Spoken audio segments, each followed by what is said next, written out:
fun is always on. It's Build-A-Bear on air with the Mosley family. And guys, I am so excited to have this amazing guest here with us today. This is 14-year-old TV actress, singer. She dances a little bit too from what I saw online. Ruby J, welcome. What's up? Yeah. Welcome, girl. How you doing? Good. How are you? I'm doing good. So we have like a million questions for you today. And we actually have a million answers. Some fan questions as well. So to start off, just so you at home listening know who she is, where she is, what she's doing. She's known for her TV roles on the series Grey's Anatomy, Modern Family, Tangled, the series Fancy Nancy, literally so much. She's accomplished so much. I mean, like, I'm exhausted reading off that list. When I was 14, I was like kicking boys on the playground. Like, I can't believe it. So most recently you landed a role starring in Hulu's Hobbie. Tell us more about that. So Hobbie is a TV show about a 13-year-old singer-songwriter who wants to make a change or a difference in the world. Yeah. But because she's 13, she's also coming of age. So it also shows all the normal teenage problems like friendship problems, boy problems, family misunderstandings. And it basically shows how she gets through those in a very, very natural, unsugar-coated way. I like that because, I mean, today more than ever, we need young people making a difference in the world. Yes. So what do you feel like on the show has been your biggest hurdle that your character has gone through?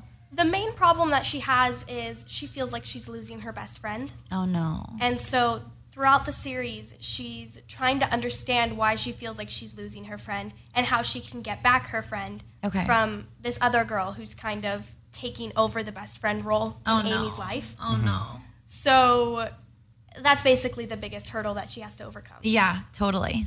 So what advice, because this has just been a big question on social media for you, what advice can you give to up-and-coming actresses, singers, dancers that are wanting to break through into the industry? Don't give up. Don't stop. No matter what it is, just don't stop. That's one of the biggest things in the industry is that even when you feel like nothing's happening, you have to be given 100 no's to get that one yes. Yeah, and we were just talking about this today. Yeah. I always say, because these two, they grew up in the entertainment industry here in Los Angeles as well, since they were kids. So, and I would always say, you never know if opportunity is going to knock the day after you just went home. Decide to stop. You just went home to Kansas. Yep. You know? And we were just talking about this morning about how, like, you know, one person's success in LA makes you look like you're not there yet. Yeah. And we were talking about how you can't measure success against somebody else's, and that, you know, it's a big pie and there's a piece for everybody. You definitely have to take what you have already and understand that to a lot of other people, while it seems small to you, that may seem massive to people who just are itching to get to where you are. And that's definitely something that people have to keep in mind. For sure. I have a related question to the one that Mandy asked, and that is on a parent child sort of dynamic that you and your mom have. What is your mom's best advice to you to help you balance your life? Because you're a kid, but you're also this working entertainer. So how do you balance everything? What's the best advice that mom's given you? I would say that the one thing that my parents always say is that I have to understand that I'm going to have to give up some things in order to take on these amazing opportunities. So you can't always have the best of the both worlds. You have to sometimes choose your career over hanging out with friends. There's been many times where I've had to, if I have an audition, I have to go to that audition, and I miss out on the opportunity to go hang out with my friends. But in the long run, that's going to help me more, is going to that audition and putting my name out there. Right. Totally. Yeah. So I wanted your take from a younger perspective of, you know, what advice can you give to people that are on social media, either haters or people that are getting bullied? You know, what advice, how do you take on all of that? Because I'm sure you see the negative side of things as well. There is definitely a negative side to social media, but for me, I try to just kind of ignore those negative comments. Yeah. But I always feel like we should be promoting positivity through social media, which is obvious. Yeah. But, like, I mean, positivity can be shared in so many different ways. And I feel like if you show off your own confidence, your own positivity, how you stay positive throughout all of these things, that can just create a more positive environment overall too. Yeah, totally. So speaking of social media, we're gonna make it positive right now. We're gonna take a fan question from Jessie in Birmingham, Alabama. She says, I'm being bullied pretty bad on how I look, and social media is making it harder because everyone's lives look so perfect, including yours. How do you deal with bullying? And you're so perfect. I love you. Oh, thank you so much. I can definitely say that I have been bullied for a lot of my lifetime, actually. So I can relate to you. But I just had to kind of ignore what they were saying and go with what I felt was best, because in the long run, I'm going to have to go with how I feel happy. If that means that I don't have social media, or if that means that I only follow certain people who make me feel happy, or I only let the people into my life that make me feel happy, then that's how I kind of overcame all of that. Totally. Sorry, I just got to interject as a dad. So, what do your parents have to say about social media and your interaction on social media? Well, I've always been kind of like, how do I say this? Like smart about my social media. I don't say anything that can be taken in a negative way. I also don't comment anything on anyone else's pages unless I know for sure that they will enjoy it and it'll make them happy and make them like it'll make their day, you know? So one of the biggest things I can say is treat other people the way you want to be treated. So if you are getting bullied, just, know that that's how maybe they're just taking it out on you for how they're feeling. So just kind of try to put try to put positivity into their life in any way that you can, because that could also help them, which will help you. Mom, Absolutely. Are you sure she's 14? She seems like she's 25. So mature. I totally love it. So speaking of mature, let's talk about this new single, Young Love, that came out very recently. What inspired this single? Young Love? Yes. So I would say that what inspired this single was I go to a public school. Okay. And so I kind of see all these things that are happening around me with all of my friends and all of these peers that I have. And I feel like the first two lines of the song are, they say we're too young to understand love, but maybe they're too old to understand us.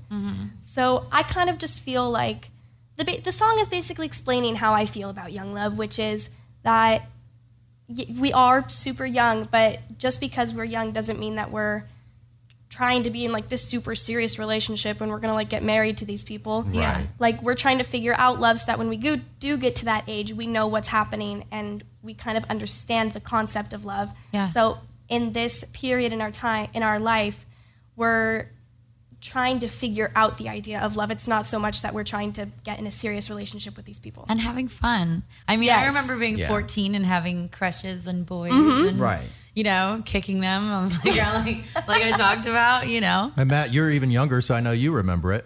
I mean, I'm not like even young, but yes, I do. There are plenty of times where in this case, you need to figure out what you want in the other person that you go to end up saying, I want to spend time with you and I want to, be the other person to you. So there's definitely a lot of cases where there's going to be a stigma against, teens wanting to date, but it's about really figuring out what's going to make you happiest. I told him this and I tell everyone this, the best relationships bloom from friendships. Yeah. Yep. And, really getting to know who a person is. It's like, I tell kids or people that are under 16, 17 years old, just have really great friendships with literally everybody. Get to know each other. Get to know everybody because what happens is 9 out of 10 times when you just jump into a relationship, it's not going to work. Nope. It's very rare. Like with my boyfriend, like we got real lucky that it worked and that all of our personality traits aligned, but usually that doesn't happen. Yeah. Unless you know the person first and you spend time with them and you're like, I don't really like this about the person. Yeah. Okay, so this is a segment we like to call Very Short Questions. And these are literally... See what we did there? I did. I was like, I see that. Everything I see with you. the bears. So punny. These are just literally... short questions, and what you have to do is answer them before the timer goes off. So the first couple are pretty short, but the other ones might take a little time to think about. So let's start this off. Are you ready, Matt? Yeah, I'm ready. All right. Okay. Starbucks or Coffee Bean? Starbucks. Snapchat or TikTok? Snapchat. Snapchat or Instagram? Instagram. Dogs or cats? Dogs. Rain or shine? Rain. Early bird or night owl? Night owl. Singing or dancing? Singing. Singing or acting? Or. I have literally never heard anyone anyone do that ever. Best answer ever. Oh my God. In-N-Out or Five Guys? In-N-Out. The beach or a hike? Hike. Favorite TV show? Good Doctor. Perfect first date? Hobbie. Oh, Holly Hobbie. Perfect first date? welcome. Disneyland. Best friend's name? Alyssa. Favorite ride at your favorite park? Screamin'. California Screamin'. Favorite flavor ice cream? Chocolate. Favorite book? Everything. Favorite movie? Kingsman. Musical inspiration? Musical theater. Celeb crush? I don't have one. Togical. All right. Thanks so much for hanging out with us. Anything you want to say to your fans before you go? I love you all so much. Make sure to take on all of your dreams. Pursue them as much as you can. And I love you all. Thank you for all your support. And where can we find you on socials? And where can we watch you on TV, on Netflix, on Hulu, on the streaming platforms? Tell me, because no one watches regular TV anymore. I know. Okay, my Instagram is I am Ruby J alongside all of my other social medias. They're all I am Ruby J. I am on Holly Hobbie's Hulu, so make sure to check that out. And I also post a lot of covers on my YouTube. Love I it. am Ruby J. So, yeah. Love it. Okay. Until next time, this is Build-A-Bear On Air with the Mosleys. Thank you. The fun is always on.